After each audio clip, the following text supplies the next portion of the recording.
آیت نمبر 36 میں بتایا کہ ابتدا سے لے کر اللہ کی کتاب تقدیر میں مہینوں کی تعداد 12 ہے۔ پہلے دن سے ہی مہینے کتنے ہیں؟ ان میں 4 مہینے ذیقعدہ، ذی الحج، محرم اور رجب، یہ حرمت والے مہینے۔ ان مہینوں میں جنگ کو ممنوع قرار دیا گیا۔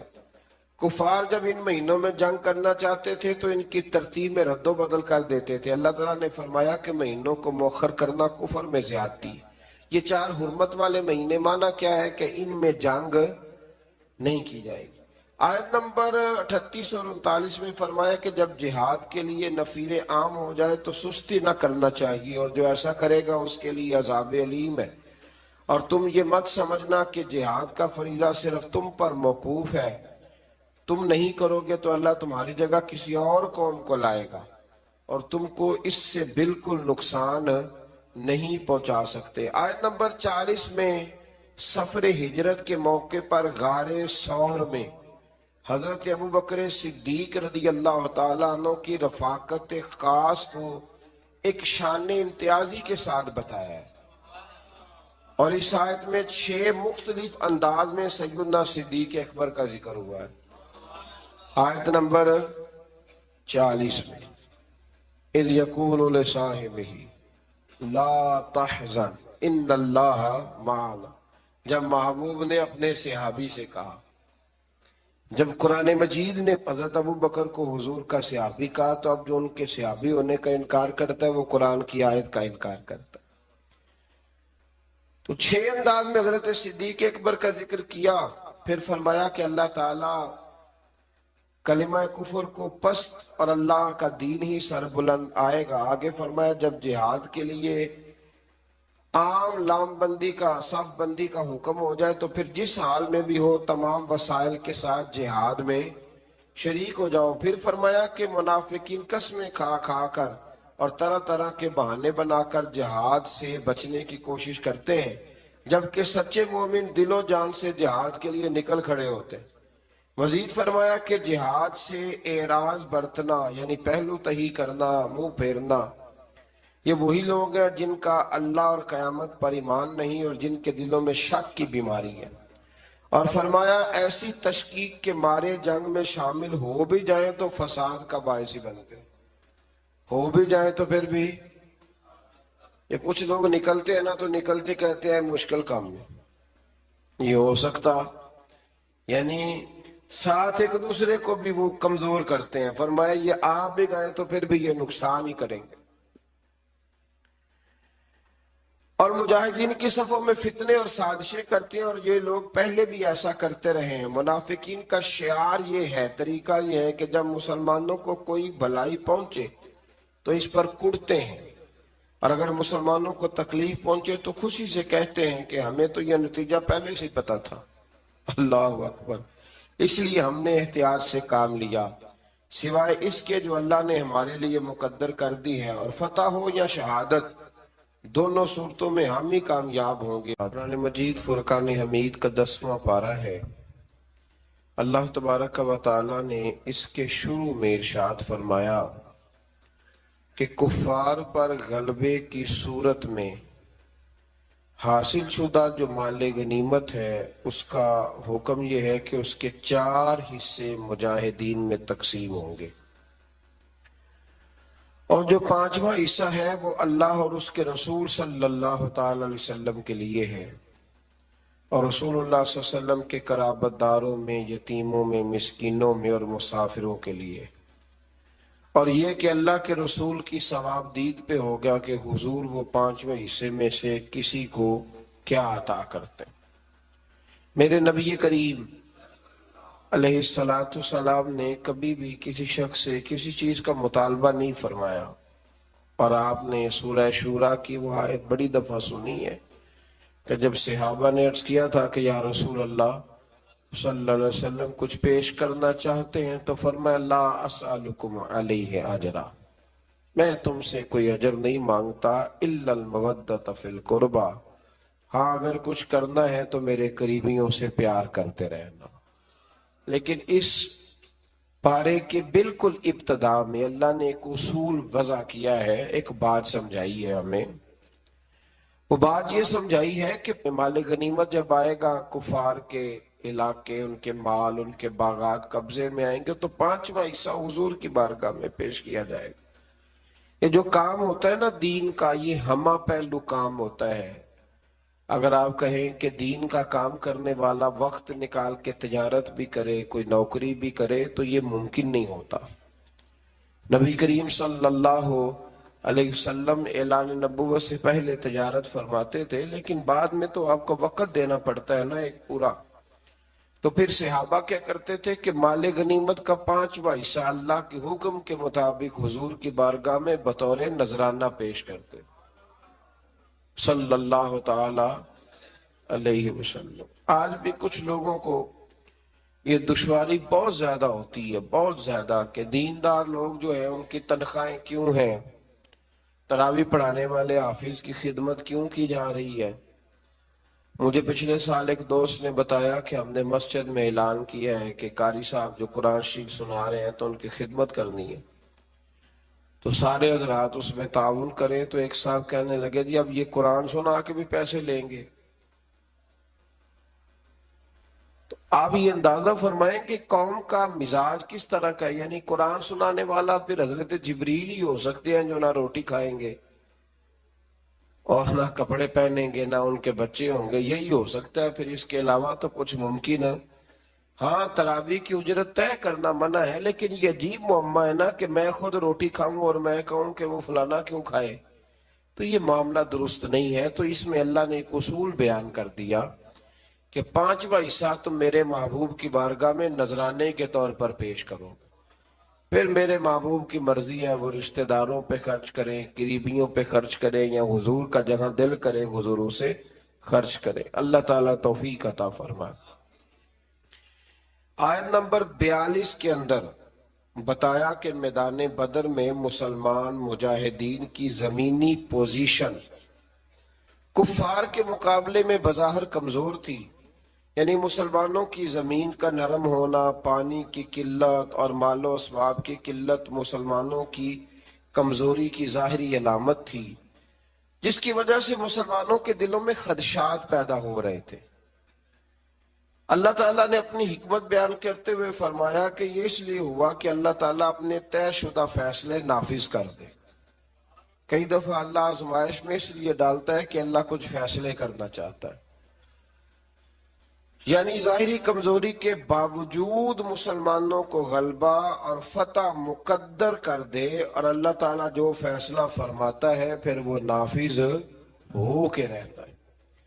آیت نمبر 45 میں اس مضمون کو اس طرح بیان فرمایا کہ مسلمان اور کفار دونوں پر اللہ نے بدر کے دن نیند طاری کر دی۔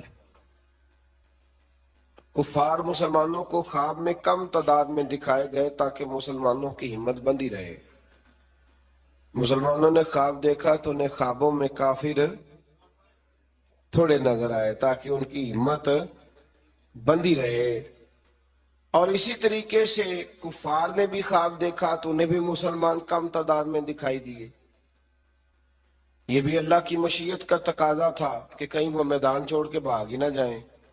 اگر انہیں زیادہ دکھا دیے جاتے خواب میں تو وہ میدان چھوڑ کے بھاگ، انہیں بھی کم نظر آیا اور انہیں بھی تعداد کم نظر آئی، کیونکہ اللہ کی مشیت کا تقاضا تھا کہ بدر میں حق و باطل کا معرکہ برپا ہو کر رہے اور حق غالب آ جائے۔ مزید بتایا کہ جنگ میں کفار کے مقابل ثابت قدم رہو اور اللہ کا ذکر کرتے رہو اور آپس میں جھگڑا نہ کرو ورنہ تم بزدل ہو جاؤ گے۔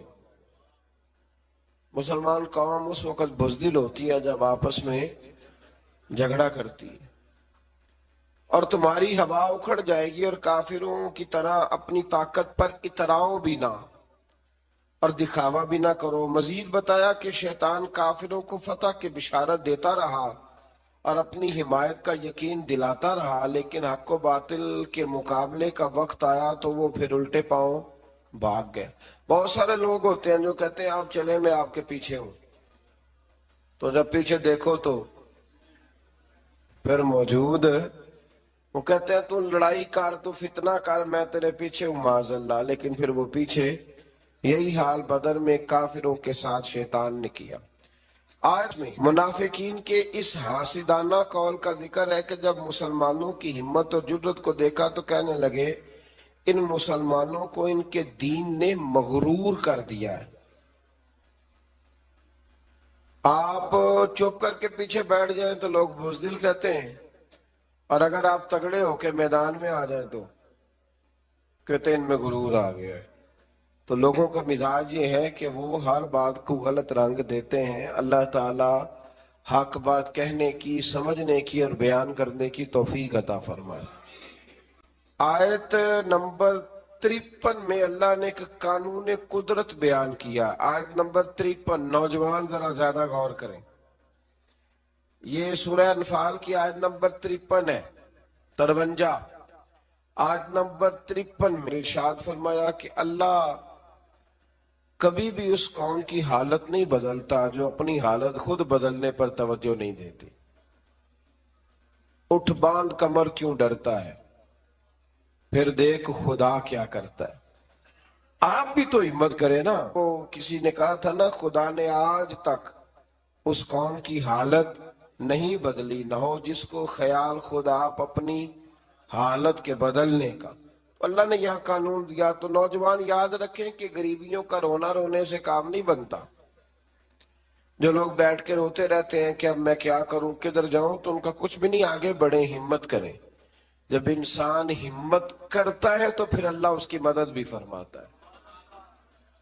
آیت نمبر 54 میں بتایا کہ آل فرعون اور پچھلی امتیں آیات الہی جھٹلانے کے جرم میں ہلاک کی گئیں۔ آیت نمبر 56 سے 58 میں یہودی قبائل کی عہد شکنی یعنی وعدہ توڑنے اور دوبارہ ان کی طرف سے خیانت کی صورت میں صلح کے معاہدے کو ختم کرنے کا ذکر ہے۔ بار بار وہ وعدے توڑتے تو پھر ایک وقت ایسا بھی آیا کہ حضور نے بھی ان کے ساتھ سارے معاہدے ختم کر دیا۔ آیت نمبر 60 میں فرمایا کہ دشمن کے مقابلے میں پوری طاقت، قوت اور اسباب کے ساتھ تیار رہو، ہمیشہ تیار رہو، ہائی الرٹ رہو ہمیشہ دشمن کے مقابلے۔ ہم بھی ہائی الرٹ ہوتے ہیں جب تھوڑے سے حالات خراب ہوتے ہیں، اس کے بعد پھر بات بھول فرمایا ہمیشہ کافر کے مقابلے میں تیاری کر کے رکھو، اس کے ذریعے تم اللہ کے دشمنوں اور اپنے دشمنوں کو ڈرا سکو گے۔ آگے چل کے یہ بتایا کہ اگر دشمن صلح پہ آمادہ ہو تو تم بھی صلح کے لیے آمادہ ہو جاؤ۔ سبحان اللہ۔ یعنی اسلام سے فتنے کی، فساد کا، کسی قسم کے فتنے اور فساد کا درس نہیں دیتا۔ اگر وہ مقابلے میں آئیں گے تو قوت کٹھی کر کے مقابلہ کریں گے، اور اگر وہ صلح کریں گے تو مسلمان بھی صلح ہی کریں گے۔ اور اللہ پر توکل کرو، اگر ان کی نیت دھوکہ دینے کی ہو تو پھر تمہارے لیے اللہ ہی کافی ہے۔ یعنی اگر وہ صلح کے ارادے سے نہ آئیں بلکہ دھوکے کے ارادے سے آئیں تو پھر بھی تمہاری چونکہ نیت ٹھیک ہے تو اللہ تمہاری مدد فرمائے گا۔ آیت نمبر 63 میں اللہ تعالیٰ نے بتایا ہے کہ اللہ نے اپنے کرم سے تمہارے دلوں کو جوڑ دیا، اور اگر تم زمین کے سارے خزانے بھی خرچ کر دو تو یہ باہمی الفت جو تمہارے اندر پیدا نہ ہوتی۔ اور فرمایا نبی آپ کو اللہ کافی ہے، اور آپ کے فرما بردار مومنوں کی جماعت بھی آپ کو۔ یہ قرآن مجید کی آیت نمبر 64 ہے، اس کو ذرا پڑھیے گا۔ یہ لوگ جو لکھا ہوتا ہے کہ صرف اللہ ہی کافی ہے، لکھا ہوتا ہے نا میرے لیے، یعنی ٹیوٹے میں بیٹھ کے سفر کر رہے ہیں، ہائیس میں بیٹھے ہوئے، لکھا کہ اللہ ہی، بھئی اللہ ہی کافی ہے۔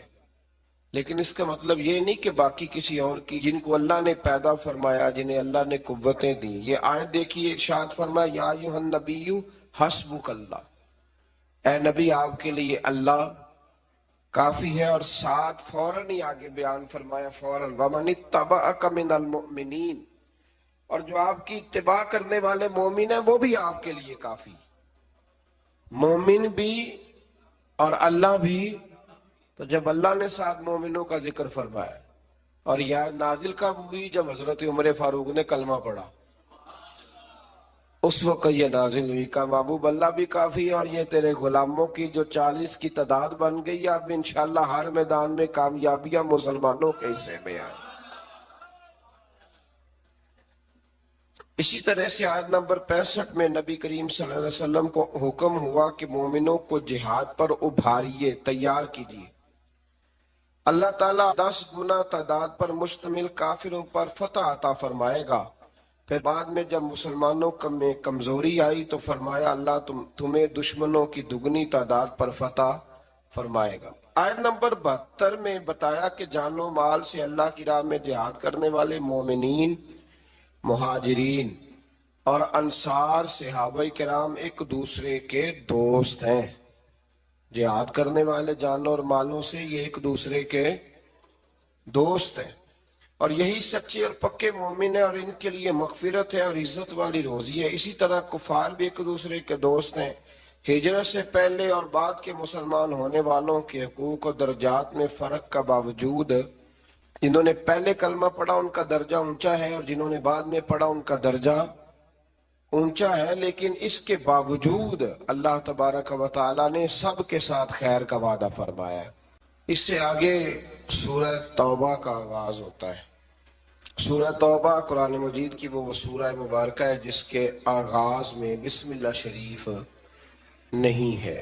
اس کی کئی وجوہات مفسرین کرام نے بیان فرمائی ہے۔ ایک وجہ تو یہ بیان کی گئی ہے کہ اس میں تسلسل ہے سورہ انفال کے مضامین کا، وہی مضامین چونکہ چلے آ رہے تھے اس لیے اس کے اندر اس کو بیان نہیں کیا گیا۔ اور ایک بات یہ ہے کہ اس کے شروع میں ہی اللہ تعالیٰ نے کافر اور مشرک سے اپنی برات کا اعلان فرمایا، کیونکہ بات جلال کی ہو رہی تھی اس لیے بسم اللہ شریف کو شامل نہیں کیا گیا۔ اس صورت کی پہلی آیت میں مشرکین عرب سے برات کا اعلان کرتے ہوئے انہیں مسلمانوں سے فیصلہ کن جنگ کرنے یا اسلام قبول کرنے کے لیے 4 مہینوں کا ٹائم دیا گیا۔ فیصلہ کر لو ان 4 مہینوں میں۔ اور یہ بھی فرمایا گیا کہ جن کفار کے ساتھ مسلمانوں کا پہلے سے کوئی معاہدہ ہے اور انہوں نے مسلمانوں کے خلاف کسی دشمن کی مدد بھی نہیں کی تو مقررہ مدت تک مسلمان یک طرفہ طور پر معاہدے کو نہ توڑیں۔ پھر فرمایا 4 مہینے کا ٹائم گزرنے کے بعد مسلمان مشرکین عرب کے خلاف لاہ عمل کریں گے، انہیں پکڑیں گے، ان پر حملہ کریں گے اور ان کا مکمل محاصرہ کریں گے، اور جہاں بھی ملیں گے انہیں کافر کردار تک پہنچایا جائے گا۔ یہ بہت بعد میں جا کے فیصلہ ہوا، ورنہ تو اسلام نے ہمیشہ ان لوگوں سے درگزر ہی کی بات کی۔ آیت نمبر 6 میں فرمایا اگر کوئی مشرک قرآن کے پیغام کو سمجھنے کے لیے اور حق کی تلاش میں آپ کے پاس آئے تو اے محبوب علیہ السلام اسے آپ موقع عطا فرمائیں، اسے ٹائم دیں، اس کی حفاظت فرمائیں۔ آیت نمبر 8 سے 10 تک میں بتایا گیا کہ کفار مسلمانوں کے ساتھ منافقانہ رویہ اختیار کرتے ہیں، اور ان کی اخلاقی حالت یہ ہے کہ وہ مسلمانوں پر خدا نخواستہ غالب آئیں تو اپنی قرابت داری کا بھی لحاظ نہ کریں گے، وہ نہیں لحاظ کریں گے۔ حالانکہ میرے نبی پاک علیہ السلام نے تو فرمایا جو حملہ نہ کرے ہم اس پر بھی حملہ نہیں کریں گے، تو فرمایا وہ نہیں اس بات کا خیال کریں گے۔ مزید بتایا کہ ان کفار میں سے جو توبہ کر کے ایمان لے آئیں اور ان کے تقاضوں پہ کاربند رہیں پھر وہ مسلمانوں کے دینی بھائی ہیں، یعنی ان کے لیے ماضی کی نفرتوں کو دل سے نکال دیا جائے۔ آیت نمبر 12 میں بتایا کہ جو کفار عہد کر کے وعدہ کر کے اپنی قسموں کو توڑ دیں تو پھر وہ کسی اور رعایت کے مستحق نہیں ہے، وہ پہلے بھی رسول اللہ صلی اللہ علیہ وسلم کے ساتھ اس طرح کے وعدہ خلافیاں کر چکے ہیں۔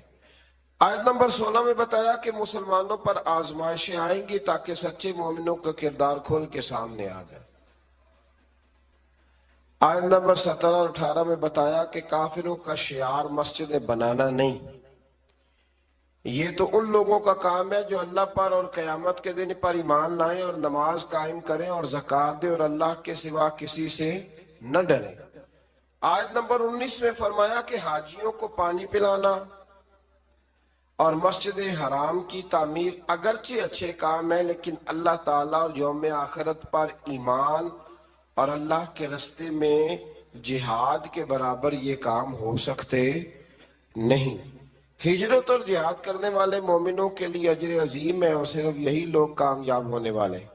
آیت نمبر 23 میں اللہ تبارک و تعالی نے یہ حکم دیا کہ تمہارے باپ دادا اور بھائیوں میں سے جو کفر کو ایمان پر ترجیح دیں ان سے تعلق توڑ لو، اور کافروں سے دوستی کرنے والا ظالم ہے۔